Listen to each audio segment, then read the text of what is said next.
Omicron থেকে বয়স্কদের সুরক্ষায় সতর্কতার বৃহস্পতিবার থেকে বাস ট্রাক লঞ্চে অর্ধেক যাত্রী সমাবেশ বন্ধ।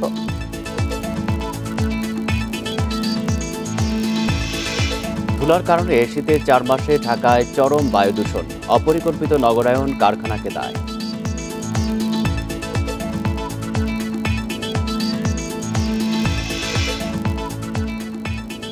ঢাকার 2 সিটির সীমানা ভাগাভাগির বলি খিলগাঁওয়ের 800-র বেশি মানুষ, নেই চলার রাস্তা।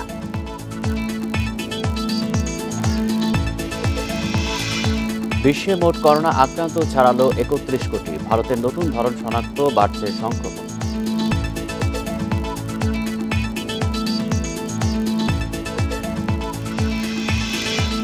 এবং ক্রাইস্টচার্চ টেস্টের তৃতীয় দিনে ইনিংস হারের শঙ্কায় বাংলাদেশ, আবারও ব্যাটিং বিপর্যয়।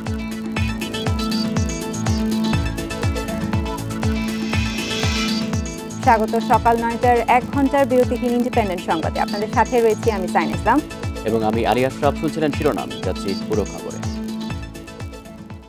দেশে করোনার নতুন ধরন ওমিক্রনের সঠিক তথ্য পেতে জিনোম সিকোয়েন্স বাড়ানোর তাগিদ বিশেষজ্ঞদের। ওমিক্রন নিয়ে আতঙ্কিত না হয়ে সচেতনতার আহ্বান তাদের। বিশেষজ্ঞদের পরামর্শ, টিকা নিলেও পরিবারের বয়োজ্যেষ্ঠদের সুরক্ষিত ও নিরাপদ রাখতে স্বাস্থ্যবিধি কঠোরভাবে মেনে চলতে হবে। বিশ্বের 100টিরও বেশি দেশে ছড়িয়েছে করোনার নতুন ধরন ওমিক্রন। দেশেও করোনার নতুন ধরনে আক্রান্তের সংখ্যা ও হার বাড়ছে। করোনার অতি সংক্রমণ ধরন ওমিক্রন মোকাবিলায় এরই মধ্যে বিধিনিষেধ আরোপ করেছে স্বাস্থ্য বিভাগ। বয়স্কদের রোগ প্রতিরোধ ক্ষমতা কম হওয়ায় তাদের বিষয়ে অধিক সচেতনতার পরামর্শ বিশেষজ্ঞদের। বয়স্করা আক্রান্ত হওয়া মানে তাদের যদি ডায়াবেটিস থাকে, হাইপারটেনশন থাকে, কার্ডিয়াক ডিজিজ থাকে, লাং ডিজিজ থাকে, ক্যান্সার থাকে, তারা কিন্তু অমিক্রন হোক আর যাই হোক, যখনই একটু দুর্বল হয় ইমিউনিটি কমে যায়। ইমিউনিটি কমলে তাদের মৃত্যুর সম্ভাবনাও থাকে। আমরা যারা ইয়াং বাইরে যাব তারা যেমন স্বাস্থ্যবিধি মানব, ঘরে যখন ফিরব তাদের সামনে আমরা যাওয়ার আগে আমরা নিজেদেরকে পরিষ্কার পরিচ্ছন্নতার দিকে খেয়াল রাখব। প্রতিদিন যেসব নমুনায় করোনা শনাক্ত হচ্ছে সেগুলোকে দ্রুত জিনোম সিকোয়েন্সিং করে পদক্ষেপ নেয়ার তাগিদ বিশেষজ্ঞদের। এছাড়া ওমিক্রন যেহেতু সহজেই একজনের থেকে অন্যজনে ছড়িয়ে পড়ে, তাই যে কোনো জনসমাগম এড়িয়ে চলার পরামর্শ তাদের। অমিক্রন যে খুব দুর্বল রোগ তা না, ভবিষ্যতে হার্ট অ্যাটাক, অনেকের লাং ফাইব্রোসিস, অনেকে ম্যালেজ, অনেকে সব ভুলে যাবে। যাতে কোনোভাবেই এই যে ভ্যারাইটি হোক, ডেল্টা হোক আর অমিক্রন হোক, আমরা যেন করোনার থেকে মুক্তি পাওয়ার জন্য স্বাস্থ্যবিধি মেনে চলি। স্বাস্থ্যবিধি মানার উপরে নির্ভর করে যে আমরা সংক্রমণ কতখানি ঠেকাতে পারবো, কতখানি ছড়াবে। আপনারা সবাই দেখতে পাচ্ছেন যে সংক্রমণের ঊর্ধ্বগতি দেখা যাচ্ছে, সেই বিষয়টার ব্যাপারে সরকার সতর্ক রয়েছে। দেশে প্রথম ওমিক্রন শনাক্ত হয় 10 ডিসেম্বর। তবে করোনার নতুন ধরনে আক্রান্ত কেউই গুরুতর অসুস্থ নন। Buddhadeb Kundu, Independent News, Dhaka. করোনার নতুন ধরন ওমিক্রনের বিস্তার ঠেকাতে বৃহস্পতিবার থেকে সারা দেশে আরোপ হচ্ছে বিধিনিষেধ। এ বিষয়ে প্রজ্ঞাপন জারি করেছে মন্ত্রিপরিষদ বিভাগ। বিধিনিষেধ অনুযায়ী বাস ট্রাক লঞ্চ চলবে অর্ধেক যাত্রী নিয়ে। উন্মুক্ত স্থানে করা যাবে না সামাজিক, রাজনৈতিক, ধর্মীয় সমাবেশ। বেশ কিছুদিন ধরেই দেশে করোনা সংক্রমণের ধারা ঊর্ধ্বমুখী। বাড়ছে করোনা ভাইরাসের নতুন ধরন ওমিক্রনে আক্রান্ত রোগীর সংখ্যাও। ভাইরাসের বিস্তার ঠেকাতে বিধিনিষেধ আরোপের ইঙ্গিত মিলেছিল আগেই। সোমবার এ বিষয়ে প্রজ্ঞাপন জারি করে মন্ত্রিপরিষদ বিভাগ। প্রজ্ঞাপনে বলা হয়েছে, দেশের আর্থসামাজিক অবস্থা, অর্থনৈতিক কর্মকাণ্ড সচল রাখতে সামগ্রিক বিবেচনায় শর্ত সাপেক্ষে খোলা থাকবে সরকারি বেসরকারি অফিস আদালত, দোকানপাট ও বাজারে যেতে বাধ্যতামূলকভাবে পরতে হবে মাস্ক। স্বাস্থ্যবিধি নিশ্চিতে সারা দেশে পরিচালনা করা হবে মোবাইল কোর্ট। ধারণ ক্ষমতার অর্ধেক যাত্রী নেওয়া হবে বাস, ট্রেন, লঞ্চে। বিদেশ থেকে আসা যাত্রীদের টিকা সনদ প্রদর্শন ও র্যাপিড অ্যান্টিজেন টেস্ট করতে হবে। রেস্তোরাঁয় বসে খেতে এবং আবাসিক হোটেলে থাকতে হলেও দেখাতে হবে টিকা কার্ড। উন্মুক্ত স্থানে করা যাবে না ধর্মীয়, সামাজিক ও রাজনৈতিক সমাবেশ। 12 বছরের ঊর্ধ্বের ছাত্রছাত্রীদের শিক্ষা মন্ত্রণালয়ের নির্ধারিত তারিখের পর টিকা সনদ ছাড়া শিক্ষা প্রতিষ্ঠানে প্রবেশের অনুমতি দেওয়া হবে না বলে জানানো হয় প্রজ্ঞাপনে। 13 জানুয়ারি থেকে পরবর্তী নির্দেশ না দেওয়া পর্যন্ত কার্যকর থাকবে এসব বিধিনিষেধ। Hasib Mahmud Shah, independent News, Dhaka. দেশে ওমিক্রন শনাক্ত হয়েছে আরও 9 জনের। স্বাস্থ্য অধিদপ্তর জানিয়েছে এ নিয়ে ওমিক্রনে আক্রান্তের সংখ্যা দাঁড়ালো 30 জনের। এদিকে গত এক সপ্তাহে দেশে করোনা সংক্রমণ বেড়েছে 125 ভাগ, এর 80 ভাগই রাজধানীতে। বিশেষজ্ঞরা বলছেন সংক্রমণ বাড়ার পেছনে ওমিক্রনের প্রভাব রয়েছে। ঢাকা মেডিকেল কলেজ হাসপাতালের কোভিড ইউনিট 10 দিন আগে করোনা রোগী ভর্তি ছিল 32 জন, এখন ভর্তি 47। মহাখালীর ডিএনসিসি হাসপাতালেও রোগী বেড়েছে দ্বিগুণ। 10 দিনে 24 থেকে রোগী বেড়ে হয়েছে 47। রোগী বাড়ছে অন্যান্য হাসপাতালেও। গত 7 দিনে করোনা শনাক্ত হয়েছে 8,791 জনের, যা আগের সপ্তাহের চেয়ে 5,277 জন বেশি। শনাক্তের হার 2 থেকে বেড়ে 9 ভাগ হয়েছে। প্রতিদিন শনাক্তের হার বাড়ছে 1% করে। লক্ষণ যেটা আমরা দেখছি তাতে তো সংক্রমণ অতিমাত্রায় দ্রুত বেগে বৃদ্ধি পাচ্ছে। জনগণের নিজেদের সচেতন হইতে হবে, কারণ তারাই সংক্রামিত হচ্ছে, তাদের পরিবার সংক্রামিত হচ্ছে, বিশেষ করে শিশুরাও সংক্রামিত হচ্ছে, বয়স্করাও সংক্রামিত হচ্ছে। কাজে আমাদের প্রত্যেকে নিজ দায়িত্ব নিয়ে কাজ করতে হবে এবং এই সংক্রমণকে ঠেকাতে হবে। তবে দেশে ওমিক্রন শনাক্তে প্রয়োজনের তুলনায় জিনোম সিকোয়েন্স হচ্ছে কম। এ পর্যন্ত ওমিক্রন শনাক্তদের সবাই রাজধানীর। সংক্রমণ বাড়ার পেছনেও ওমিক্রনের প্রভাব দেখছে স্বাস্থ্য অধিদপ্তর। যদিও আইইডিসিআর এর দাবি ওমিক্রনের এখনও কমিউনিটি ট্রান্সমিশন হয়নি।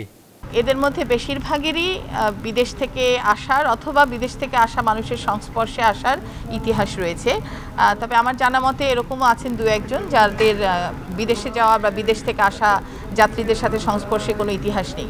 দেশে এ পর্যন্ত করোনা শনাক্ত হয়েছে 15,95,000, মৃত্যু ছাড়িয়েছে 28,000। Hasan Misbah, independent News, Dhaka. শীতের 4 মাস ধুলায় আচ্ছন্ন থাকে রাজধানী ঢাকা। এ সময় বাতাসের মানে চরম অবনতি হয়, অস্বাস্থ্যকর হয়ে ওঠে গোটা শহর। গবেষকরা বলছেন অপরিকল্পিত নগরায়ন, উন্নয়ন প্রকল্পের ধীর গতি, যানবাহন ও শিল্প কারখানা ধুলাবালির মূল উৎস। রাজধানীর উত্তরার 8 নম্বর সেক্টরে চলছে এলিভেটেড এক্সপ্রেসওয়ের নির্মাণ কাজ।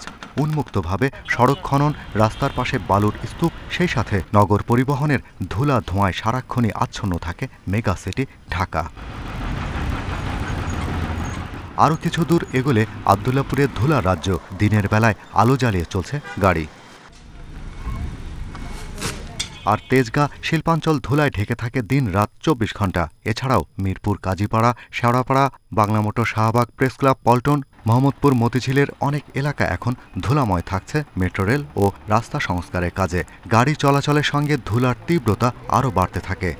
নভেম্বর, ডিসেম্বর, জানুয়ারি, ফেব্রুয়ারি এই 4 মাসে সারা বছরের প্রায় 65 থেকে 70 ভাগ বায়ু দূষণ হয়ে থাকে। এই দূষিত বায়ুগুলো দূরে চলে যেতে না পেরে এই ঢাকার নিম্ন স্তরে বা গ্রাউন্ড লেভেলে এগুলো অবস্থান করে। তখন যখন আমরা মেজারমেন্ট করি আমরা বেশি বায়ু দূষণ পাই এবং আমরা একটা হেজি এনভায়রনমেন্ট দেখি, যেটা ধুলা এবং কুয়াশার একটা সংমিশ্রণ থাকে এবং দিনের 10টা 11টা বাজেও সূর্যের মুখ দেখা যায় না। গবেষকেরা বলছেন ঢাকার বাতাসে 2.5 ব্যাসের 10 মাইক্রনের কম ওজনের মাত্রাতিরিক্ত পার্টিকুলেটেড ম্যাটার বা পিপিএম পাওয়া যাচ্ছে। এই ধুলা ভারী করে রাখছে বাতাস। হালকা বৃষ্টিতে যা আরও ছড়িয়ে পড়বে, বাড়বে ধুলার তীব্রতা। প্রতিদিনের ধুলাবালিটা আমাদের বাতাসে উঠছে, কিন্তু পরিমাণ কিছু কিছু কমছে। প্রতিদিনই কিছু না কিছু উড়ে। কারণ বৃষ্টিটা হওয়ার কারণে কয়েকদিনের ধুলাবালিটা এক জায়গায় থাকবে। যেই বৃষ্টিটা বন্ধ হয়ে যাবে তখন ধুলাবালিটা একসাথেই উড়বে। গবেষকেরা বলছেন শুধু করোনা সংক্রমণের জন্য নয়, বাতাসের দূষণ থেকে বাঁচতেও মুখে মাস্ক পরা জরুরি। Shahriar Anirban, independent News, Dhaka. রাজধানীতে 2 সিটি কর্পোরেশনের সীমানা ভাগাভাগির বলি 800-র বেশি মানুষ। তারা সবাই রাজধানীর খিলগাঁওয়ের রিয়াজবাগের বাসিন্দা। ডিএসসিসি তুলছে সীমানা প্রাচীর, আর তাতেই চলাচলের রাস্তা থাকছে না ডিএনসিসির বাসিন্দাদের। তবে মানবিক দিক বিবেচনায় সমস্যার সমাধানের আশ্বাস দিয়েছে 2 সিটি কর্তৃপক্ষ। খিলগাঁও কবরস্থান এই পিলারগুলোর এক পাশে ঢাকা দক্ষিণ সিটি কর্পোরেশনের 1 নম্বর ওয়ার্ডের অন্তর্ভুক্ত, অন্য পাশ উত্তর সিটি কর্পোরেশনের 23 নম্বর ওয়ার্ড। কবরস্থানের সীমানা নির্ধারণ করে প্রাচীর তুলছে ডিএসসিসি, আর তাতেই বিপাকে পড়েছেন উত্তর ঢাকার প্রায় 800 বাসিন্দা। খিলগাঁওয়ের রিয়াজবাগের 53% জায়গায় বসবাসকারীদের বের হওয়ার একমাত্র পথ কবরস্থানের পাশ দিয়ে 5 নম্বর সড়ক, যা সীমানা প্রাচীরের কারণে বন্ধ হয়ে যাচ্ছে।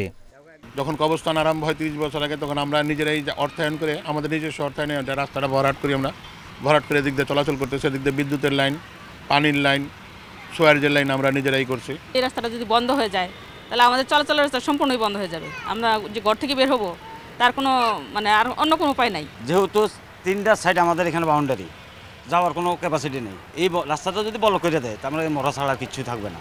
ঢাকা দক্ষিণ সিটি কর্পোরেশন বলছে আইনগতভাবে রাস্তা করে দেওয়ার সুযোগ নেই, তবে মানবিক দিকটি বিবেচনা করা যেতে পারে। কবরস্থানের ভিতর দিয়ে তো কাউকে বা কোনো একটি বিশেষ জায়গায় বা কোনো বিশেষ কোনো বাড়িতে বা কোনো ব্যক্তির বাসস্থানে যাতায়াতের জন্য রাস্তা করে দেওয়ার কোনো সুযোগ আইনগতভাবে নাই।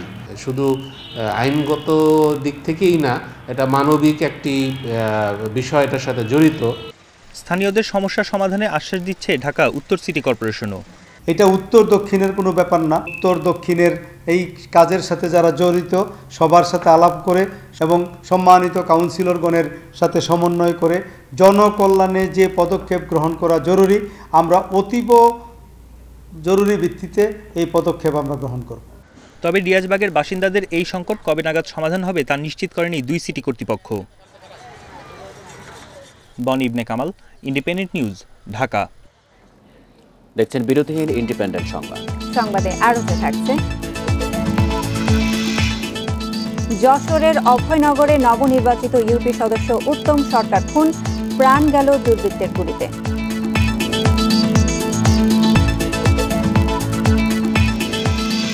বন্ধের 8 বছরে বকেয়া বেতন পায়নি খুলনার এজাজ জুট মিলের শ্রমিকেরা, পাওনা আদায়ে আন্দোলনের হুঁশিয়ারি।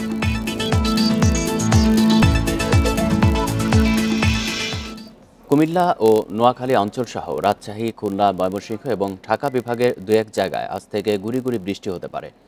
আবহাওয়া অফিসের তথ্যানুসারে বৃষ্টির পর দেশের বেশিরভাগ এলাকার তাপমাত্রা কিছুটা কমতে শুরু করবে। এরপর ধারাবাহিকভাবে তাপমাত্রা কমে আবারও শীতের অনুভূতি ফিরে আসতে পারে। এদিকে সারা দেশে শীত অব্যাহত থাকায় জনজীবনে ভোগান্তি বেড়েছে। ঠান্ডা বাতাসে শীত বস্ত্রের অভাবে দুর্ভোগে পড়েছে নিম্ন আয়ের মানুষ। কুয়াশায় ফসলের ক্ষতির শঙ্কায় রয়েছে কৃষক। ঘন কুয়াশা ও ঠান্ডায় দুর্ভোগে সাধারণ মানুষ। কাজ করতে না পারায় আয় কমেছে খেটে খাওয়া মানুষদের। হাসপাতালে বাড়ছে শীতজনিত রোগে আক্রান্তের সংখ্যা। শীত থেকে বাঁচতে আগুন পোহাতে গিয়ে দগ্ধ হচ্ছেন অনেকে। এদিকে ঘন কুয়াশায় বীজতলা নষ্ট হয়ে যাওয়ায় বোরোর আবাদ নিয়ে শঙ্কায় কৃষকেরা। মহাসড়কে হেডলাইট জ্বালিয়ে চলাচল করছে যানবাহন। আবহাওয়া অফিস বলছে আগামী সপ্তাহে মৃদু থেকে মাঝারি শৈত্যপ্রবাহ বয়ে যাওয়ার সম্ভাবনা রয়েছে। কুয়াশায় বিছানা নষ্ট হচ্ছে, ওষুধপাতি দিচ্ছি, পানি দিচ্ছি, শীত ফেলবার লাগছে সকাল বিকাল। ঠান্ডাতে কাজ করতে পারি না, কাপড় চোপড়ের অভাব, শরীর গুলে না, খাওয়া দাওয়ারও সমস্যা। শীতে ঠান্ডা বাতাসে ভোগান্তি জনজীবনে। কুয়াশায় ফসলের ক্ষতির শঙ্কায় কৃষক। সড়ক মহাসড়কে যান চলাচল করছে হেডলাইট জ্বালিয়ে। শীতের পরিস্থিতি জানাতে আমাদের সাথে কুড়িগ্রাম এবং পঞ্চগড় থেকে যুক্ত হচ্ছেন সহকর্মীরা। প্রথমে এই কুড়িগ্রাম থেকে আমাদের সাথে যোগ দিচ্ছেন সহকর্মী আব্দুল খালেক। খালেক, কুড়িগ্রামে আজকে তাপমাত্রা বিষয়ে জানাবেন, শীতে জনজীবনে কতটা প্রভাব পড়েছে, আর ফসলে কোনো ক্ষতির শঙ্কা রয়েছে কিনা, কৃষি বিভাগ থেকে কোনো পরামর্শ কি দেওয়া হচ্ছে কৃষকদের?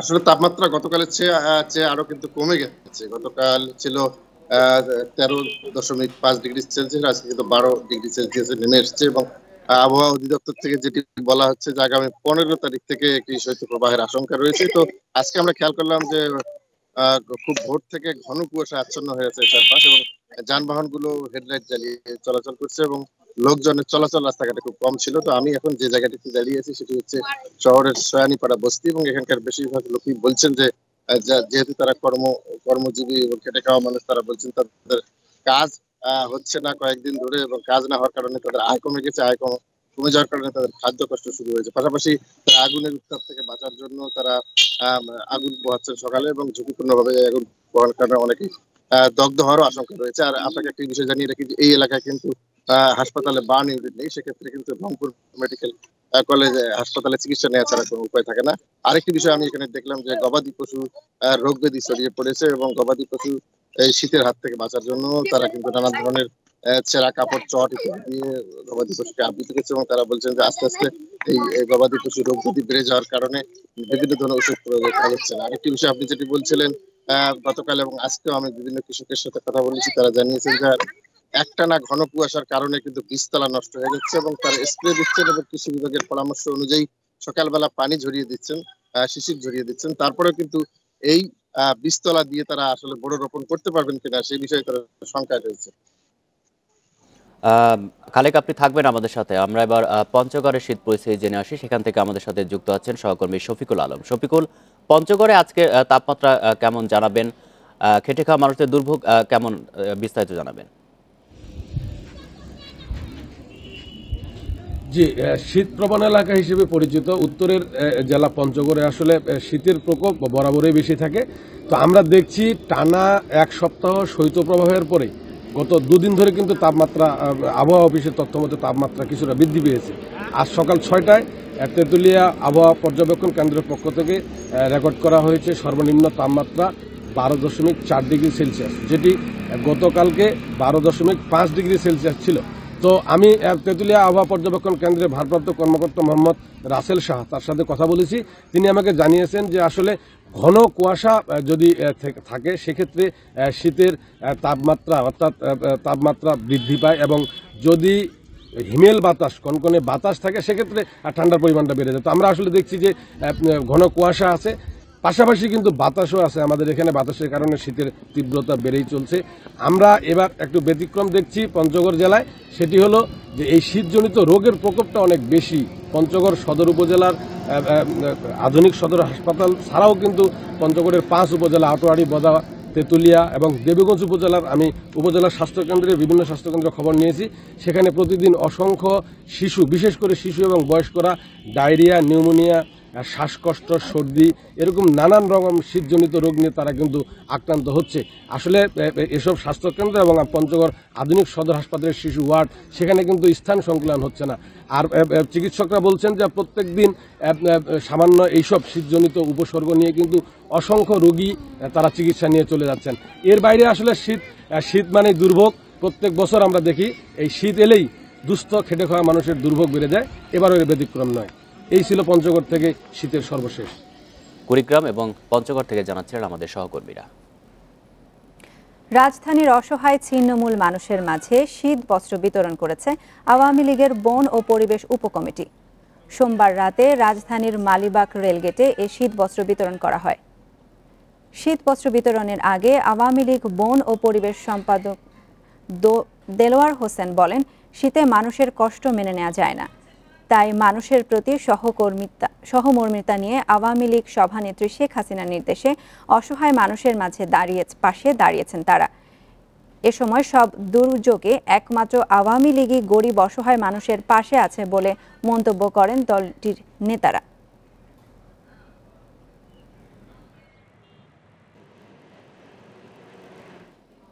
15 আগস্টে শুধু একজন রাষ্ট্রপতিকে নয়, একটি আদর্শ ও চেতনাকে হত্যা করা হয়। বঙ্গবন্ধুর স্বদেশ প্রত্যাবর্তন দিবসের আলোচনায় একথা বলেছেন প্রধানমন্ত্রী শেখ হাসিনা। স্মৃতিচারণ করে বঙ্গবন্ধু কন্যা আরও বলেন, 10 জানুয়ারি বঙ্গবন্ধুর দেওয়া ভাষণে ছিল স্বাধীন বাংলাদেশ পরিচালনায় সকল দিক নির্দেশনা। 10 জানুয়ারি 1972 জাতির পিতা বঙ্গবন্ধু শেখ মুজিবুর রহমানের ঐতিহাসিক স্বদেশ প্রত্যাবর্তন দিবস। বঙ্গবন্ধুর জন্মশতবার্ষিকী উদযাপন জাতীয় কমিটি দিবসটি উপলক্ষে বিটিভি অডিটোরিয়ামে মুক্ত স্বদেশে জাতির পিতা শিরোনামে আয়োজন করে আলোচনা ও সাংস্কৃতিক অনুষ্ঠানের। এতে গণভবন থেকে যুক্ত হন প্রধানমন্ত্রী। আলোচনায় 10 জানুয়ারির স্মৃতিচারণ করে বঙ্গবন্ধু কন্যা বলেন, দেশে ফিরে তিনি তার পরিবারের কাছে না গিয়ে সবার আগে জনতার কাছেই ছুটে যান। আমাদের কথা না, বা আমার মার কথাও চিন্তা করেনি, আমাদের কাছে আসেনি, আমার দাদা দাদিও তখন এখানে। দেশে ফেরার পর বঙ্গবন্ধুর ঐতিহাসিক ভাষণে পূর্ণাঙ্গ রাষ্ট্র ব্যবস্থা গড়ে তোলার দিক নির্দেশনা ছিল বলে উল্লেখ করেন প্রধানমন্ত্রী। একটি পূর্ণাঙ্গ পরিকল্পনা তার এই ভাষণে আমরা পেয়েছি, যে স্বাধীন বাংলাদেশ কি আদর্শ নিয়ে গড়ে উঠবে, অসাম্প্রদায়িক চেতনার বাংলাদেশ, ক্ষুধা দারিদ্র্যমুক্ত বাংলাদেশ, উন্নত সমৃদ্ধ বাংলাদেশ, দুঃখী মানুষের মুখে হাসি ফুটিয়ে সোনার বাংলা গড়ে তোলার প্রত্যয় তিনি ব্যক্ত করেছিলেন। তৃণমূলের ক্ষমতায়ন ও তাদের ভাগ্যের পরিবর্তন চেয়েছিলেন বঙ্গবন্ধু। একথা উল্লেখ করে শেখ হাসিনা বলেন, সেই আদর্শ ও চেতনাই হত্যা করা হয় 15 আগস্টে। 15 আগস্টের পর থেকে যারা ক্ষমতায় এসেছিল তারা এভাবেই রাষ্ট্রটা চালিয়েছিল। সেখানে 15 আগস্টের খুনি স্বাধীনতা বিরোধী, যুদ্ধাপরাধী, মানবাধিকার লঙ্ঘনকারী তারাই ক্ষমতায় বসেছিল। তাই মানুষের ভাগ্য কিন্তু পরিবর্তনের কোনো চেষ্টা তারা করেনি। এর আগে গণভবনে অন্য আরেকটি অনুষ্ঠানে বঙ্গবন্ধুর স্বদেশ প্রত্যাবর্তন দিবস উপলক্ষে বিশেষ ডাক টিকিট অবমুক্ত করেন প্রধানমন্ত্রী। Zahidul Bashar, Independent News, Dhaka. যশোরের অভয়নগরের সুন্দলী ইউনিয়নের ১ নম্বর ওয়ার্ডের নবনির্বাচিত সদস্য উত্তম সরকার খুন হয়েছেন।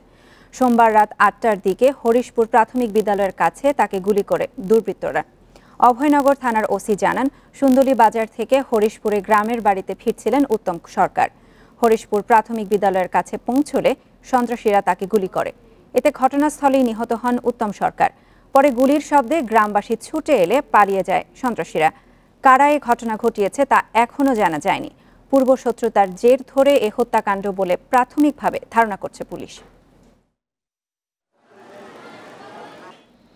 নারায়ণগঞ্জে নৌকা ডোবানোর সুযোগ নেই বলে হুঁশিয়ারি দিয়েছেন নারায়ণগঞ্জের এমপি শামীম ওসমান। সোমবার সাম্প্রতিক নানা ইস্যু নিয়ে আয়োজিত এক সংবাদ সম্মেলনে তিনি এসব কথা বলেন। কেউ কেউ নৌকার সাথে থেকে নৌকার ক্ষতির চেষ্টা করছেন বলেও অভিযোগ তার। সিটি নির্বাচনে স্বতন্ত্র প্রার্থী তৈমুর আলম খন্দকারের পক্ষ নিয়েছেন নারায়ণগঞ্জের এমপি শামীম ওসমান। এমন অভিযোগ করেন আওয়ামী লীগের মেয়র প্রার্থী ডাক্তার সেলিনা হায়াত আইভী। তৈমুর আলম খন্দকার সে বিএনপিরও প্রার্থী না, সে জনগণেরও প্রার্থী না, সে গডফাদার শামীম ওসমান, নাসিম ওসমানের প্রার্থী। সোমবার সংবাদ সম্মেলনে সরাসরি না বললেও তাকে নিয়ে ওঠা আলোচনার প্রতিক্রিয়া জানান শামীম ওসমান। অভিযোগ করেন নির্বাচন এলেই তাকে কেন আলোচনায় আনা হয়। নৌকার সাথে থেকে নৌকার ক্ষতি করার অপচেষ্টা করা হচ্ছে বলেও অভিযোগ করেন তিনি। নারায়ণগঞ্জে বিএনপি জামায়াতের ঠাঁই নেই বলে মন্তব্য করেন এই সাংসদ।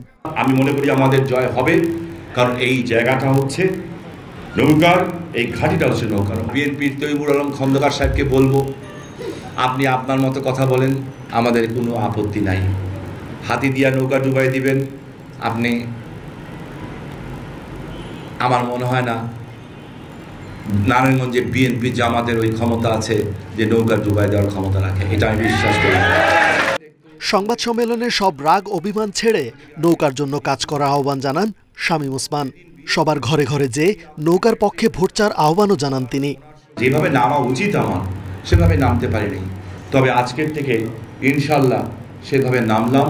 পাড়া মহল্লায় সবাই যান, অনেক কাউন্সিলর ক্যান্ডিডেটদের কষ্ট আছে, আমি জানি। আমার দিকে তাকায় আছে সব কাউন্সিলর, আওয়ামী লীগের কাউন্সিলররা, যে ভাই ঘটনাটা কি। যখন আমাদের লোক যায়, একদিকে থাকে আমরা থাকি, সাথে থাকে বিএনপিকে প্রার্থীও থাকে। কষ্ট পাওয়াটা একটা ব্যক্তিগত ব্যাপার, কষ্ট পেয়েন না। কেউ কথায় ভোট হবে না, গো টু দ্য পিপলস, জনগণের কাছে যান। নারায়ণগঞ্জকে নৌকার ঘাঁটি উল্লেখ করে এর বিপক্ষে যাবার সুযোগ নেই বলে সংবাদ সম্মেলনে মন্তব্য করেন শামীম ওসমান। যারা এরকম বিভিন্ন সময় বিভিন্ন কথা বলে, খারাপ লাগে না আমার কাছে। তাদের উদ্দেশ্যে বলতে চাই শুধু, 16 তারিখে তো খেলা অবশ্যই হবে এবং খেলা আমরা জিতব ইনশাআল্লাহ। রিজওয়ানুল হক, ইন্ডিপেন্ডেন্ট নিউজ, ঢাকা। ঘোষণার পরও শামীম ওসমানকে বিশ্বাস করতে পারছেন না সেলিনা হায়াত আইভী। তার মন্তব্য, পদে পদে প্রমাণ রয়েছে তৈমুরই তার প্রার্থী। আর স্বতন্ত্র প্রার্থীর অভিযোগ, যারাই তাকে সমর্থন দিচ্ছে তাদেরকে আপত্তিকর বিশেষণ দিচ্ছেন আইভী। সোমবার নির্বাচনী প্রচারণায় এমন পাল্টাপাল্টি অভিযোগ করেন দুইজন। 16 জানুয়ারি নারায়ণগঞ্জ সিটি কর্পোরেশন নির্বাচন। নৌকার প্রার্থী সেলিনা হায়াত আইভী। ধানেশিস বা বিএনপি অংশ না নিলেও প্রার্থী হয়েছেন তৈমুর আলম খন্দকার। এই দুইজনের বাইরে আলোচনায় আছেন নারায়ণগঞ্জের সংসদ সদস্য শামীম ওসমান। তাকে নিয়ে প্রতিদিন বিতর্কে জড়াচ্ছেন আইভী ও তৈমুর। হয়তো কেউ আমার মতো শুনে না। নিজের অবস্থান পরিষ্কার করতে সংবাদ সম্মেলন করেছেন শামীম ওসমান। তারপরও সেলিনা হায়াত আইভীর সন্দেহ রয়েই গেছে। আমি বিগত 20 বছর যাবত ওনার মুখে বহুবার শুনেছি শামীম ওসমান ওনাকে নারায়ণগঞ্জ থেকে বিতাড়িত করেছে, শামীম ওসমান ওনার চেম্বারে গুলি করেছে, শামীম ওসমান ওনার বাড়িতে যে ওনার বাবাকে মেরেছে, মাকে মেরেছে। এটা তো ওনার মুখের গল্প। আজকে যখন ওনার মুখেই গডফাদারকে সাধু বানানোর চেষ্টা করা হচ্ছে, তাহলে আপনারাই বুঝে নেন উনি কি চাচ্ছে এবং কার উনি প্রার্থী। আইভীর এই অভিযোগ বরাবরই প্রত্যাখ্যান করে আসছেন তৈমুর আলম খন্দকার। আমাকে যদি প্রতিদ্বন্দ্বী প্রার্থী যদি মনে করে কেউ আমাকে সমর্থন দেয় না, আমাকে সমর্থন দেয়, তাকে সমর্থন দেয় না, তার সম্পর্কে তার নামের পিছনে বিভিন্ন এটা কি বিশ্লেষণ লাগায় তাকে পত্রিকার মধ্যে তাদেরও ওটা কি বলে চরিত্র হনন করা হয়। আলোচনায় শামীম ওসমান থাকলেও দুই প্রার্থী গুরুত্ব দিচ্ছেন জনসংযোগে। Mahmudul Hasan, Independent News, Dhaka. Dhaka medical college হাসপাতালে চতুর্থ শ্রেণীর কর্মচারীদের সঙ্গে ছাত্রলীগের পাল্টাপাল্টি ধাওয়া ও সংঘর্ষের ঘটনা ঘটেছে। এ সময় হাসপাতালের বিভিন্ন ওয়ার্ডে ভর্তি রোগীদের মধ্যে আতঙ্ক ছড়িয়ে পড়ে। সোমবার দুপুর 12টার দিকে এই ঘটনা ঘটে। আউটসোর্সিংয়ের জনবল নিয়োগের দরপত্র জমা দেওয়ার সময় এই সংঘর্ষ হয়। কলেজ শাখা ছাত্রলীগের অভিযোগ, বিনা উস্কানিতে চতুর্থ শ্রেণীর কর্মচারীরা তাদের উপর হামলা করে। অন্যদিকে কর্মচারী সমিতির পক্ষ থেকে বলা হয়, নিয়োগ টেন্ডারে অর্থের ভাগ পেতে কলেজ প্রশাসনের পক্ষে অবস্থান নিয়ে ছাত্রলীগ তাদের উপর এই হামলা চালায়। পরে পুলিশ ও হাসপাতালের পরিচালক গিয়ে পরিস্থিতি শান্ত করেন।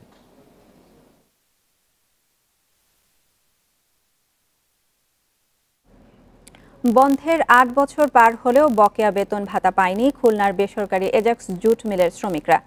দীর্ঘ সময়েও পাওনা না পেয়ে মানবেতর জীবনযাপন করছেন ৬ শতাধিক শ্রমিক কর্মচারী।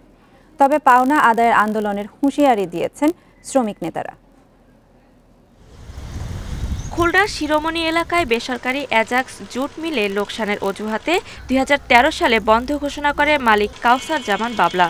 সে সময় কর্মরত শ্রমিকদের বকেয়া পাওনা ১ মাসের মধ্যে পরিশোধের ঘোষণা দেয় মালিক পক্ষ। ২০১৫ সালে কাউসার জামান বাবলা মিলটি বিক্রি করে দেন অন্য মালিকের কাছে। বর্তমান মালিক মান্নান তালুকদার মিলটি কেনার পর ১৩৫০ জন শ্রমিকের পাওনা পরিশোধ করলেও বাদ পড়ে যান ৬১০ জন শ্রমিক। আমরা খাই না খেয়ে আছি কোনো রকমে, আমাদের ছেলেমেয়েদের লেখাপড়া বন্ধ হয়ে গেছে। আমরা দাগ দিন বড় এলাকায় বর্তমানে খাইতে লইতে পারতেছি না, খুব কষ্ট হচ্ছে। আমরা দারিদ্র্য সীমার নিচে বাস করতেছি, যা বলার কোনো ভাষা নাই। বকেয়ার জন্য বারবার আন্দোলন করেও কোনো লাভ হয়নি বলে অভিযোগ শ্রমিক নেতাদের। ডিসি মহোদয়ের অফিসে আমরা স্মারকলিপি দিয়েছি প্রধানমন্ত্রী বরাবর। আগামীতে আমাদেরও আন্দোলনের কর্মসূচি আছে, হয়তো আমরা জনসভা করে জনসভার মাধ্যমে আমাদের বিভিন্ন দপ্তরে চিঠিপত্র দিয়ে আমরা আন্দোলনে নামব। শ্রমিকরা যাতে তাদের পাওনা বুঝে পায় সেই চেষ্টা করা হচ্ছে বলে জানান বিভাগীয় শ্রম দপ্তরের পরিচালক। পাওনা পরিশোধের বাকি রয়েছে, সেটা পরিশোধের জন্য আমরা অত্যন্ত তৎপর। স্থানীয় জেলা প্রশাসন এবং শ্রম অধিদপ্তর, ইন্ডাস্ট্রিয়াল পুলিশ, লোকাল থানা পুলিশ, আমরা সর্বাত্মক তৎপর রয়েছি যাতে শ্রমিকের দেনা পাওনা দ্রুত পরিশোধ হয়। বকেয়া পরিশোধের জন্য প্রয়োজন ১৫ কোটি টাকা। সব অনিশ্চয়তা দূরে ঠেলে দ্রুত অর্থ সংস্থান করে পাওনা পরিশোধের দাবি শ্রমিকদের। Independent news desk. বিয়ের খবরই জানত না কেউ, অথচ মা হওয়ার তথ্য দিলেন চিত্রনায়িকা পরিমণি। সোমবার ফেসবুকে খবরটি জানাজানি হওয়ার পর সারা পড়ে দেশ জুড়ে। পরপরই জানা যায় এই সন্তানের বাবা অভিনেতা শরীফুল রাজ। গত বছরের ১৭ অক্টোবর তারা বিয়ে করেছেন বলেও স্বীকার করেছেন। অনাগত সন্তানের জন্য দোয়া চেয়েছেন পরিমণি ও শরীফুল রাজ। এখনো দুজনের একসাথে কোনো সিনেমা মুক্তিই পায়নি। গত বছর গিয়াসউদ্দিন সেলিমের সিনেমা গুনিনের সেটেই তাদের পরিচয়। সেখান থেকে রাজ পরিমণির প্রেম, বিয়ে এবং সবশেষ অন্তঃসত্ত্বা পরিমণি। এতদিন এসবের কিছুই জানা যায়নি। সোমবার ফেসবুকে প্রথম খবর আসে মা হতে যাচ্ছেন পরিমণি। পরে নিশ্চিত করেন শরীফুল রাজ ও পরিমণি। দুজনেই জানান তাদের বিয়ে হয়েছে ২০২১ সালের ১৭ অক্টোবর।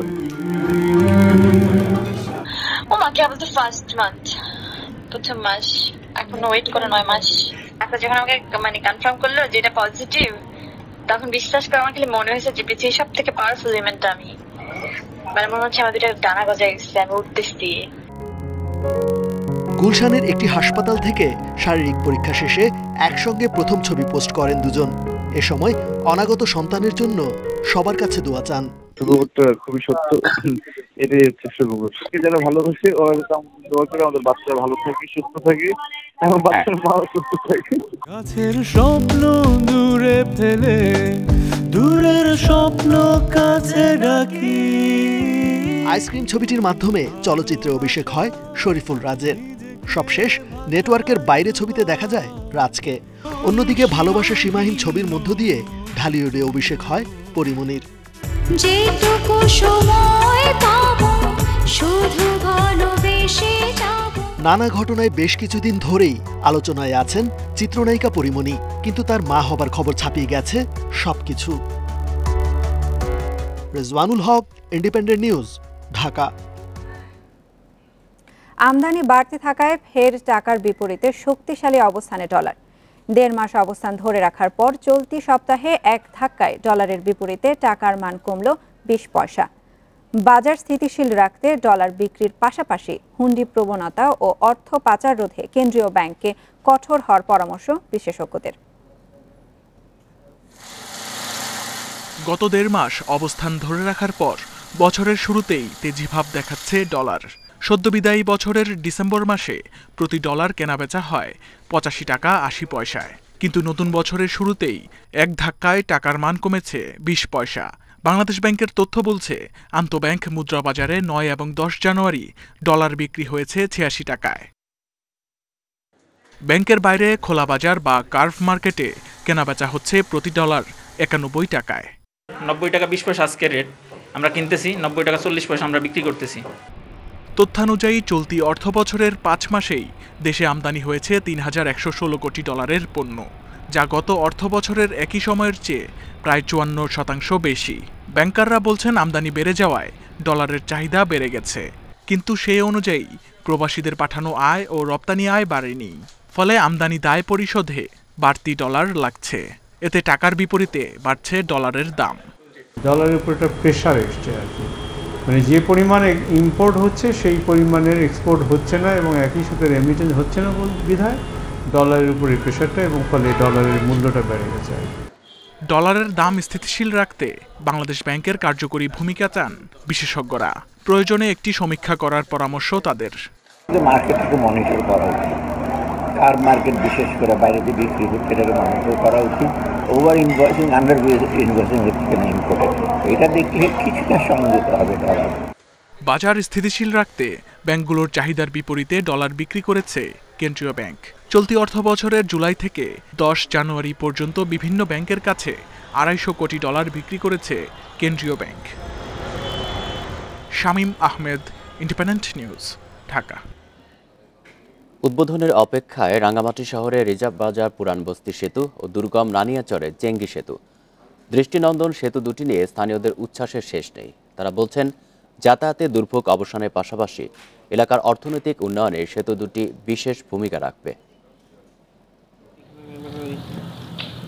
রাঙ্গামাটি থেকে নানিয়ারচর উপজেলায় পৌঁছাতে একমাত্র নৌপথই ছিল ভরসা।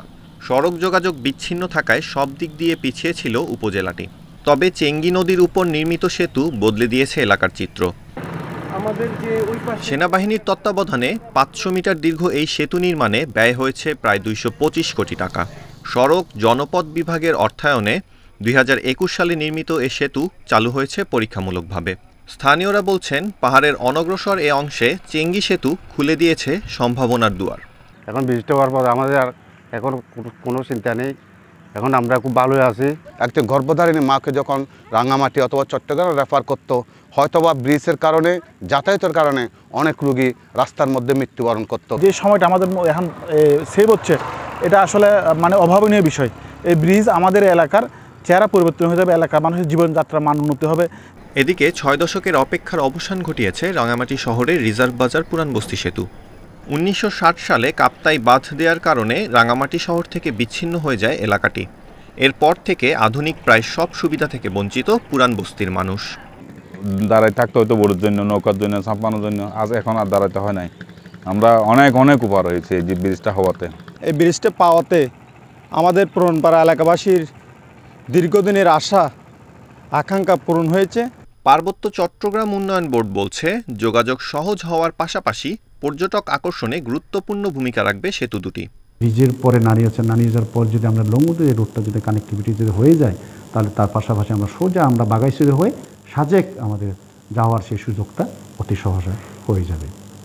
রিজার্ভ বাজার পুরান বস্তি সেতুটির নির্মাণ ব্যয় হচ্ছে প্রায় 17 কোটি টাকা। Independent news desk. নদী গর্ভে বিলীন হওয়ার 6 মাস পরও সংস্কার হয়নি মাদারীপুরের রাজৈরের একটি সড়ক। মূলত 2 দপ্তরের উদাসীনতার কারণেই কুমার নদের গর্ভে বিলীন সড়কটির 200 মিটার অংশ উদ্ধার হয়নি বলে অভিযোগ স্থানীয়দের। ফলে চরম দুর্ভোগ পোহাচ্ছে দুটি ইউনিয়নের অন্তত 10,000 মানুষ। মাদারীপুরের রাজৈরের টেকেরহাট বন্দর থেকে কবিরাজপুর সড়কের দৈর্ঘ্য 9 কিলোমিটার, যার মধ্যে 4 কিলোমিটার অংশ কুমার নদের পাড় ঘেঁষে হয় তা নির্মাণ করেছে পানি উন্নয়ন বোর্ড। বাকি অংশের কাজ করেছে এলজিইডি। গত জুনে কুমার নদের অব্যাহত ভাঙনে নদীগর্ভে বিলীন হয় গোয়ালবাথান এলাকার সড়কটির 2 মিটার অংশ। ফলে উপজেলা শহর ও টেকেরহাট বন্দর থেকে যোগাযোগ বিচ্ছিন্ন হয়ে পড়ে হরিদাসদী ও মহেন্দ্রদী উপজেলার 10,000 মানুষ। 6 মাসেও সড়ক সংস্কার না হয় বাধ্য হয়ে 10 কিলোমিটার পথ ঘুরে যাতায়াত করছেন স্থানীয়রা। একই সাথে আসন্ন বর্ষায় হুমকির মুখে পড়েছে প্রায় 200 বিঘা কৃষিজমি। মূলত সরকারের 2 দপ্তরের উদাসীনতায় এই ভোগান্তি বলে অভিযোগ স্থানীয়দের। রাস্তাটি ধরেন প্রায় বর্ষাকাল থেকেই ভেঙে গেছে, এখন নির্মাণ করা হয় নাই, যাতায়াত করা কষ্ট। শীতকালে যদি রাস্তা কমপ্লিট না হয়, কিন্তু না হইলে অসুবিধা, আমাদের দানা জমি সব শেষ। এলজিইডি বলছে পানি উন্নয়ন বোর্ড বেড়িবাঁধ নির্মাণ না করায় রাস্তা নির্মাণ করা সম্ভব হচ্ছে না। আর পাওবোর দাবি অর্থ বরাদ্দ পেলেই শুরু হবে সংস্কার কাজ। বেড়িবাঁধটা গত বর্ষা মৌসুমে নদী ভাঙনের কারণে ভেঙে যায় 150 মিটার অংশ। যদি পানি উন্নয়ন বোর্ড যদি বাঁধের কাজটা সে সমাপ্ত করে দেয় তাহলে আমরা এটা মেরামত করব, এলজিইডি থেকে মেরামত করে দেবো। বোর্ডে আমরা বরাদ্দের জন্য চেয়েছি এবং ডিজাইন এবং বোর্ড থেকে বরাদ্দ পাওয়া গেলে আমরা এখানে আগামী বর্ষার পূর্বে কাজটি করতে পারবো বলে আশা করছি। 2018-19 অর্থ বছরে 2 কোটি 8 লাখ টাকা খরচ করে এই সড়কটি পাকা করা হয়। Independent news desk. চট্টগ্রাম নগরের পাহাড়তলী এলাকায় একটি ফার্নিচারের গুদামে আগুনের ঘটনায় 2 জন নিহত হয়েছেন। নিহতরা কারখানার কর্মী বলে প্রাথমিকভাবে ধারণা করছে ফায়ার সার্ভিস। সোমবার বিকেলে নগরীর পাহাড়তলীর কর্নেলহাটের P2P ফার্নিচার কারখানায় আগুন লাগে। 2 ঘণ্টার চেষ্টায় আগুন নিয়ন্ত্রণে আনে ফায়ার সার্ভিসের 6টি ইউনিট।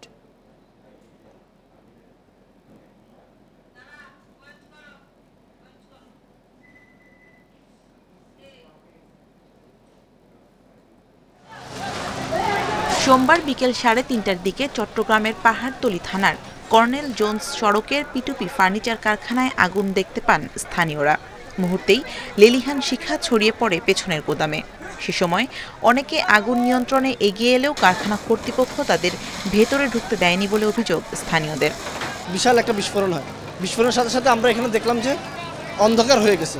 তার কিছুক্ষণ পরপরই দেখে আগুন, চারিদিকে আগুন লেগে গেছে। সাথে আগুন লাগার সাথে সাথে আমরা 999-এ ফোন দিলাম। 15-20 জন ওয়ার্কার বাইরে এসে ভিতর থেকে, আর বাকি ওয়ার্কার কি আছে না আছে জানি না, দেখতেছি যে ধোঁয়ার পরে শুধু আগুন আর আগুন দেখা যাচ্ছে, আর আগুন ছাড়া এখানে কিছু দেখা যাচ্ছে না। উপরে যারা ছিল আমার মনে হয় না এরা এখান থেকে নামছে। তাদের বিহেভ কিন্তু খুব খারাপ দেখা যাচ্ছে, তাদের এই যা মালিক পক্ষের বিহেভ খুবই খারাপ দেখা যাচ্ছে। পরে ফায়ার সার্ভিসের 6টি ইউনিট আগুন নিয়ন্ত্রণে কাজ শুরু করে। কারখানাটিতে রং, স্পিড, কাঠসহ বিভিন্ন ধরনের দাহ্য পদার্থ থাকায় আগুন নিয়ন্ত্রণে বেগ পেতে হয় ফায়ার সার্ভিস কর্মীদের। 2 ঘণ্টার চেষ্টায় সন্ধ্যা 5:45টার দিকে নিয়ন্ত্রণে আসে আগুন। উদ্ধার করা হয় 2 জনের মরদেহ। 4টি পাম্প সেট করেছি, 12টা লাইনে আমাদের কাজ চলছে, যার জন্য দ্রুত কাজটা আমাদের হয়েছে। আর 2টা লোক বিকেলে আমরা পেয়েছি ভিকটিম। এরা আমার মনে হয় প্রথমে আগুন আমার আসার আগেই হয়তো এরা ওখানে পড়ে গেছে। এরা হয়তো রং মিস্ত্রি হতে পারে, বার্নিশ, তারপিন, স্পিরিট এগুলো তো মিক্স করে, এভাবে এই সময় যদি কোনো একটা সিগারেট খায় তাহলে আগুন লাগতে পারে। আগুন লাগার বিষয়ে কথা বলতে রাজি হয়নি কারখানা কর্তৃপক্ষ। Independent news desk. বিশ্বে করোনায় মোট আক্রান্তের সংখ্যা 31 কোটি ছাড়িয়েছে। এর মধ্যে একদিনে শনাক্ত হয়েছে 21 লাখ। এদিকে বিশ্বে মোট প্রাণহানি ছাড়িয়েছে 55,11,000। 24 ঘন্টায় মারা গেছে 4,500 মানুষ। এদিকে সর্বোচ্চ 1,002 জন মারা গেছে যুক্তরাষ্ট্রে। দেশটিতে একদিনে সর্বোচ্চ শনাক্ত হয়েছে 6,73,000। এ নিয়ে যুক্তরাষ্ট্রে মোট আক্রান্ত ছাড়ালো 6 কোটি। রাশিয়ায় 24 ঘন্টায় করোনায় মারা গেছে 741 জন। চিলিতে বাড়তে শুরু করেছে ওমিক্রন সংক্রমণ, ফলে টিকার 4র্থ ডোজ দেওয়া শুরু করেছে দেশটির সরকার। ভারতের স্বাস্থ্যকর্মী ও 60 মানুষের বুস্টার ডোজের আওতায় এনেছে দেশটির সরকার। ভারতের বিহারে করোনার আরও একটি নতুন ধরন শনাক্ত হয়েছে। বিহারের Indira Gandhi institute of medical সায়েন্সে জিনোম সিকোয়েন্সিং করে নতুন ধরনটি শনাক্ত হয়। ইনস্টিটিউটের পরিচালক জানান, তারা 32টি নমুনার জিনোম সিকোয়েন্স করেন। এর মধ্যে 27টি নমুনায় ওমিক্রন শনাক্ত হয়েছে, 4টিতে মিলেছে ডেল্টা ধরন। এছাড়া একটি নমুনায় নতুন ধরন পাওয়া গেছে বলে জানিয়েছেন গবেষকেরা। তারা বলছেন, এই ধরন আগে কখনো দেখা যায়নি। বিহারে রোববার 5,000-এর বেশি করোনা রোগী শনাক্ত হয়। এই মুহূর্তে রাজ্যটিতে চিকিৎসাধীন রোগীর সংখ্যা 16,898 জনে দাঁড়িয়েছে।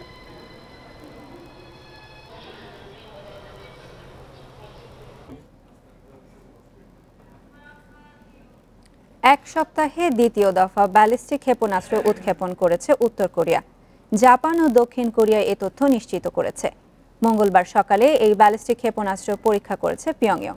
সিউলের দাবি, স্থানীয় সময়ে সকাল 7:30টায় এই ক্ষেপণাস্ত্র পরীক্ষা চালায় উত্তর কোরিয়া। জাপানের প্রধানমন্ত্রী ফুমিও কিশিদা উত্তর কোরিয়ায় এই পদক্ষেপ হতাশাজনক বলে তীব্র নিন্দা জানিয়েছেন। গত সপ্তাহে জাতিসংঘের নিরাপত্তা পরিষদে উত্তর কোরিয়া পরমাণু অস্ত্র বিষয়ে রুদ্ধদ্বার বৈঠক হয়। পরমাণু অস্ত্রধারী 6 দেশ পিয়ংইয়ংকে পরমাণু কর্মসূচি থেকে বিরত থাকার আহ্বান জানানোর পরও ক্ষেপণাস্ত্র পরীক্ষা চালায় দেশটি।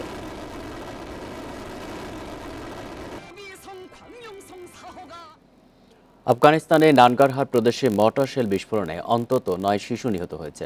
আহত হয়েছে আরও 4 জন। পাকিস্তানের সীমান্তবর্তী এলাকা লালোপার জেলায় সোমবার এই হতাহতের ঘটনা ঘটে। প্রাদেশিক গভর্নরের কার্যালয় জানায়, খাবার বহনকারী মালবাহী গাড়ি ঘিরে শিশুরা জড়ো হয়। সেখানে পুরনো মর্টার শেলটি বিস্ফোরিত হয়। আহত শিশুদের জালালাবাদের একটি হাসপাতালে নেওয়া হয়েছে। কয়েক দশকের যুদ্ধের কারণে আফগানিস্তানে বহু অবিস্ফোরিত ল্যান্ডমাইন রয়েছে।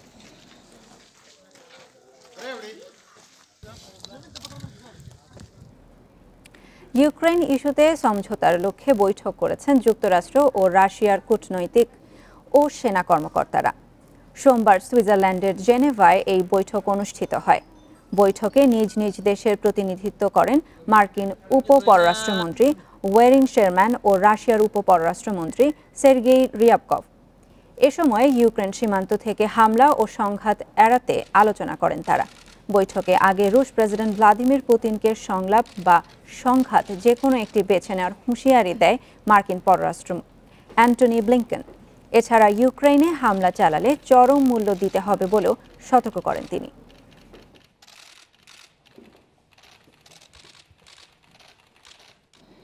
কাজাখস্তানে জ্বালানির দাম বাড়ানোর প্রতিবাদে বিক্ষোভের পেছনে অভ্যুত্থানের চেষ্টা দেখছেন দেশটির প্রেসিডেন্ট কাশিম জোমার্ট তোকায়েভ। রুশ প্রেসিডেন্ট ভ্লাদিমির পুতিন ও মস্কো নেতৃত্বাধীন সামরিক জোটের নেতাদের সঙ্গে ভার্চুয়াল বৈঠকে একথা জানান তিনি। এদিকে ভ্লাদিমির পুতিন বলেছেন, আন্তর্জাতিক সন্ত্রাসীদের লক্ষ্যবস্তু ছিল কাজাখস্তান। স্বাধীনতা 30 বছরের সবচেয়ে ভয়াবহ অস্থিরতার মধ্যে কাজাখস্তান। জ্বালানির দাম দ্বিগুণ করার প্রতিবাদে 2 জানুয়ারি দেশজুড়ে শুরু হয় বিক্ষোভ। সময়ের সঙ্গে তার রূপ নেয় সহিংসতায়। স্বরাষ্ট্র মন্ত্রণালয়ের হিসাবে এক সপ্তাহে প্রাণ হারিয়েছেন নিরাপত্তা বাহিনীর 16 সদস্য সহ 164 জন। সহিংসতা দমনে দেশজুড়ে জরুরি অবস্থা জারি ও মস্কোর নেতৃত্বাধীন সামরিক জোট কালেকটিভ সিকিউরিটি ট্রিটি অর্গানাইজেশন CSTOর কাছে সহায়তা চান কাজাক প্রেসিডেন্ট কাশিম জোমার্ট তোকায়েভ। পরে সেনা পাঠানোর অনুমোদন দেয় রাশিয়া সহ জোটের 6 সদস্য দেশ। এর পরিপ্রেক্ষিতে 2500 সেনা কাজাখস্তানে পাঠায় মস্কো। সোমবার অনুষ্ঠিত CSTOর বৈঠকে কাজাক প্রেসিডেন্ট বলেন, বিক্ষোভকারীদের সাংবিধানিক শৃঙ্খলা অবমাননা, সরকারি প্রতিষ্ঠানে ভাঙচুরে ক্ষমতা দখল ও অভ্যুত্থানের চেষ্টা স্পষ্ট। স্নাইপাররা রাইফেল নিয়ে ও প্রশিক্ষিত লোকজন হামলা চালিয়েছে। সন্ত্রাসীরা সেনা ও নিরাপত্তা বাহিনীর ইউনিফর্ম পরেছিল।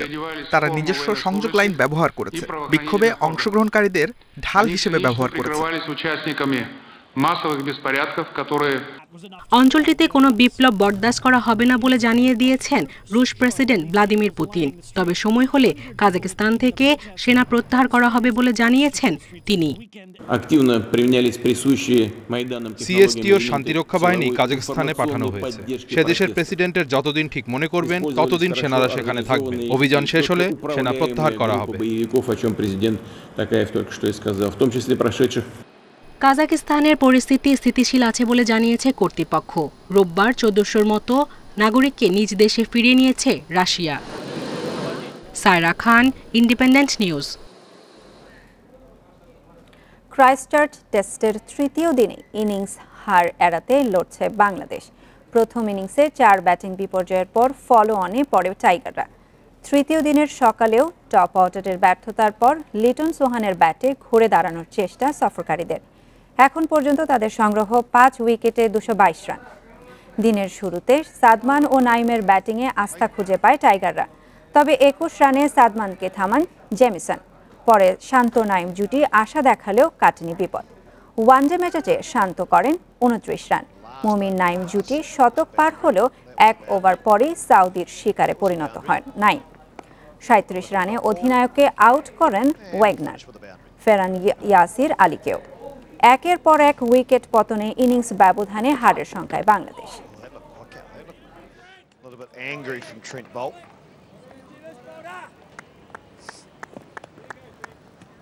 I sense that is seeping in his body language, no doubt. He had yet to pick up a wicket this innings. Coming on the back of his fifer yesterday and joining the 300 club. He's getting a wee bit frustrated, as you would. Venue ঠিক না করে premier league শুরুর দিনক্ষণ চূড়ান্ত করেছে বাফুফে। 3 ফেব্রুয়ারি থেকে league শুরুর সিদ্ধান্ত হয়েছে সোমবারের জরুরি সভায়। ঢাকার বাইরে মাঠ খুঁজে নিতে বিপাকে ফেডারেশন। এদিকে নিরপেক্ষতা নিশ্চিতের দাবিতে গুরুত্বপূর্ণ ম্যাচে বিদেশি রেফারি আনার কোনো কারণ দেখছে না বাফুফে। কমলাপুর টার্ফে খেলা নিয়ে বিতর্ক সমালোচনা ছিল, সেসব পাশ কাটিয়ে ঠিকই হয়েছে মৌসুমে 2 টুর্নামেন্ট। এবার প্রিমিয়ার লিগ শুরুর পালা। জানুয়ারিতে লিগ শুরুর পরিকল্পনা ছিল, কিন্তু টানা খেলার ক্লান্তি আর জাতীয় দলের সূচিতে পাল্টেছে সময়। 3 ফেব্রুয়ারি লিগের উদ্বোধন, অথচ এখনও ভেন্যুই চূড়ান্ত হয়নি। ঢাকার বাইরে সব ম্যাচ, 6টি মাঠ চূড়ান্ত, এমন সব ঘোষণা বারবার দেয়া হলেও শেষ পর্যন্ত মাঠ নিয়ে বিপাকে বাফুফে। পরবর্তী মিটিং না হওয়া পর্যন্ত আমরা ভেন্যুগুলো এখন চূড়ান্ত বলতে পারছি না কয়টা ভেন্যুতে খেলবো, তবে আমাদের টার্গেট আছে 6টা তো মিনিমাম করব, 12টা দল। আর যেহেতু অমিক্রণ, আমরা চেষ্টা করব ঢাকার কাছাকাছি যত ভেন্যুগুলোতে থাকা যায়, কারণ ট্রাভেল করে যাওয়া, অ্যাকোমোডেশন, কমিউনিকেশন দুটোই কিন্তু খুবই গুরুত্বপূর্ণ ব্যাপার। বসুন্ধরা কিংস হোম ভেন্যু হিসেবে চায় নিজেদের স্পোর্টস কমপ্লেক্সকে। আবাহনীর পছন্দ সিলেট জেলা স্টেডিয়াম, কিন্তু সিলেট সহ কয়েকটি স্টেডিয়ামে ক্রিকেট পিচ থাকায় সিদ্ধান্ত আসেনি পেশাদার লীগ কমিটির জরুরি সভায়। মূলত এফসি কাপেরও ভেন্যু আমাদের সিলেট এবং সেই সাথে লিগের ভেন্যু সিলেট বলে আমরা সেটা সিদ্ধান্ত নিয়েছি এবং সেই অনুযায়ী ফেডারেশনকে প্রয়োজনীয় ব্যবস্থা গ্রহণ করার জন্য জানানো হয়েছে। বসুন্ধরা কিংস যে স্পোর্টস কমপ্লেক্সে যে মাঠটা সেটা সিলেক্ট করেছে এবং এটা স্ট্যান্ড বাই যে 2টা ভেন্যু ছিল তার মধ্যে একটা ভেন্যু বসুন্ধরা কিংস স্পোর্টস কমপ্লেক্সে খেলবে এবং কোনো ক্লাবের প্রতিনিধি জিনিসটা নিয়ে কোনো নাকচ বা নেগেটিভ মন্তব্য করেনি। রেফারিং নিয়ে অভিযোগ পুরনো, নতুন করে দাবি জানিয়ে শিরোনামে সাইফ স্পোর্টিং। তবে বিদেশি রেফারি এনে ম্যাচ পরিচালনার কারণ দেখছেন না সালাম মুর্শেদি। আমরা একই সিকোয়েন্সে থাকতে চাই, দেশি প্রোডাক্ট ব্যবহার করতে চাই, দেশি রেফারি দিয়েই ম্যাচ চালাতে চাই, তাদের সৃষ্টি করতে চাই, আমরা বিদেশ থেকে আনতে চাই। এদিকে পেশাদার ফুটবলের দ্বিতীয় স্তর চ্যাম্পিয়নশিপ লিগের দলবদল 15 জানুয়ারি থেকে 15 ফেব্রুয়ারি করার সিদ্ধান্ত হয়েছে। 9টি দলের সাথে বাফুফের এলিট একাডেমি ও 2টি নতুন দলকে অনুমোদন দিয়েছে লিগ কমিটি। বিসিএল এ 12টি দল অংশগ্রহণ করবে। Abidur Rahman, independent News, Dhaka. চীনে অনুষ্ঠেয় এশিয়ান গেমসের রৌপ্য পদক পুনরুদ্ধারে মনোযোগী কাবাডি ফেডারেশন। বয়স ভিত্তিক টুর্নামেন্ট দিয়েই কাবাডির জৌলুস ফেরানোর চেষ্টায় ফেডারেশন। মার্চে বঙ্গবন্ধু আন্তর্জাতিক কাবাডি সহ চলতি বছরেই রয়েছে ফ্র্যাঞ্চাইজি কাবাডির লিগ চালুর পরিকল্পনা। বাংলাদেশের জাতীয় খেলা কাবাডি, কিন্তু এই খেলাকে ঘিরে খুব একটা উৎসাহ দেখা যায় না সাধারণ মানুষের। আন্তর্জাতিক অঙ্গনে খেলোয়াড়দের সাফল্য এখন সাড়া ফেলে না। দর্শকদের দৃষ্টি কাটতেই বয়সভিত্তিক টুর্নামেন্টে প্রাধান্য ফেডারেশনের। হয়ে যাওয়া জাতীয় যুব কাবাডিতে সেরকম নিরীক্ষাই করা হয়েছে।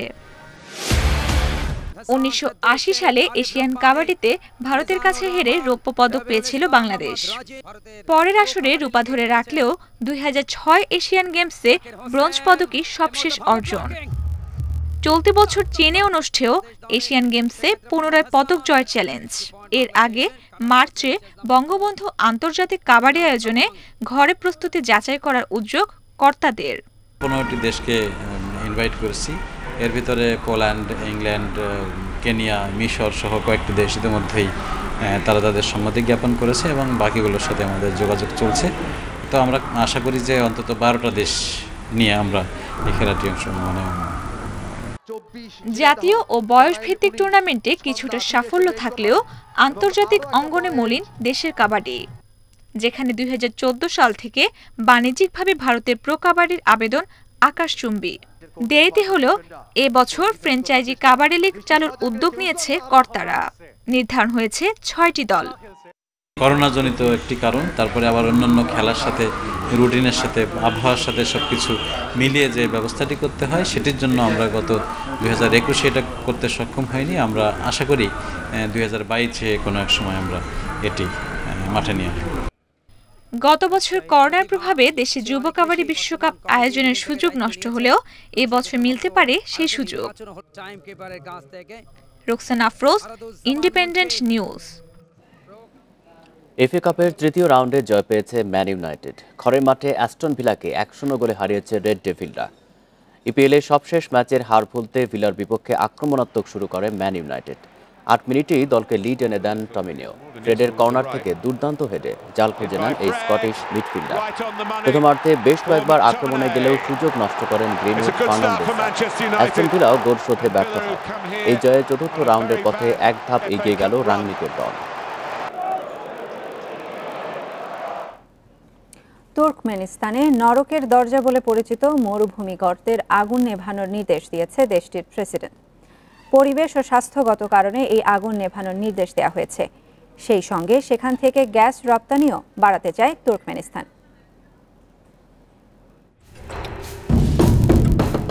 দশকের পর দশক ধরে তুর্কমেনিস্তানের বিশাল কারাকুম মরুভূমির এক গর্তে জ্বলছে আগুন। কারাকুম মরুভূমির দারওয়াজা গর্তে জ্বলা এই আগুনকে ঘিরে রয়েছে নানা রহস্য। নরকের দরজা খ্যাত মরুর বুকের এই গর্ত তুর্কমেনিস্তানের সবচেয়ে জনপ্রিয় পর্যটন আকর্ষণের একটি। দীর্ঘ 5 দশক ধরেই আগুন জ্বলছে গর্তটিতে। স্থানীয় তুর্কমেন ভূতত্ত্ববিদদের মতে 1960-এর দশকে ভূতাত্ত্বিক কারণে এত বড় আকারের গর্ত তৈরি হয়েছে, আর এতে আগুন জ্বলতে শুরু করে 80-র দশকে। অনেকেই আবার মনে করেন 1971 সালে সোভিয়েত আমলে চালানো খনন কার্যক্রমের সময় এর সৃষ্টি। তবে 2013 সালে কানাডার অনুসন্ধানকারী জর্জ কৌরনিস গর্তের গভীরতা পরীক্ষা করেন। সেই গবেষণায় জানানো হয় এই গর্ত কবে সৃষ্টি হয়েছে বা কবে থেকে এর আগুন জ্বলছে তা কেউ জানে না। প্রতি বছর হাজারো পর্যটক ভিড় করেন গর্তটি দেখতে। স্থানীয়দের বিশ্বাস এই দরজা দিয়ে যেতে হয় নরকে, আর তাই জায়গাটির নাম দিয়েছেন নরকের দরজা। তবে 2018 সালে আনুষ্ঠানিকভাবে এর নাম দেয়া হয় শাইনিং অব কারাকুম বা কারাকুমের উজ্জ্বলতা। বিবিসি জানায় পরিবেশ ও স্বাস্থ্যগত কারণে এটি বন্ধ করতে চান দেশটির প্রেসিডেন্ট। এরই মধ্যে গর্তের আগুন নেভাতে একটি উপায় বের করতে কর্মকর্তাদের নির্দেশ দিয়েছেন তিনি। এর আগে অসংখ্যবার এই আগুন নেভানোর চেষ্টা করলেও তা সম্ভব হয়নি। Lutfa Fouzia, independent news. এই ছিল সংবাদে। ইন্ডিপেন্ডেন্ট টেলিভিশনের সব খবরের আর বিস্তারিত জানতে চোখ রাখুন ফেসবুক, ইউটিউব এবং টুইটারে। ধন্যবাদ সবাইকে।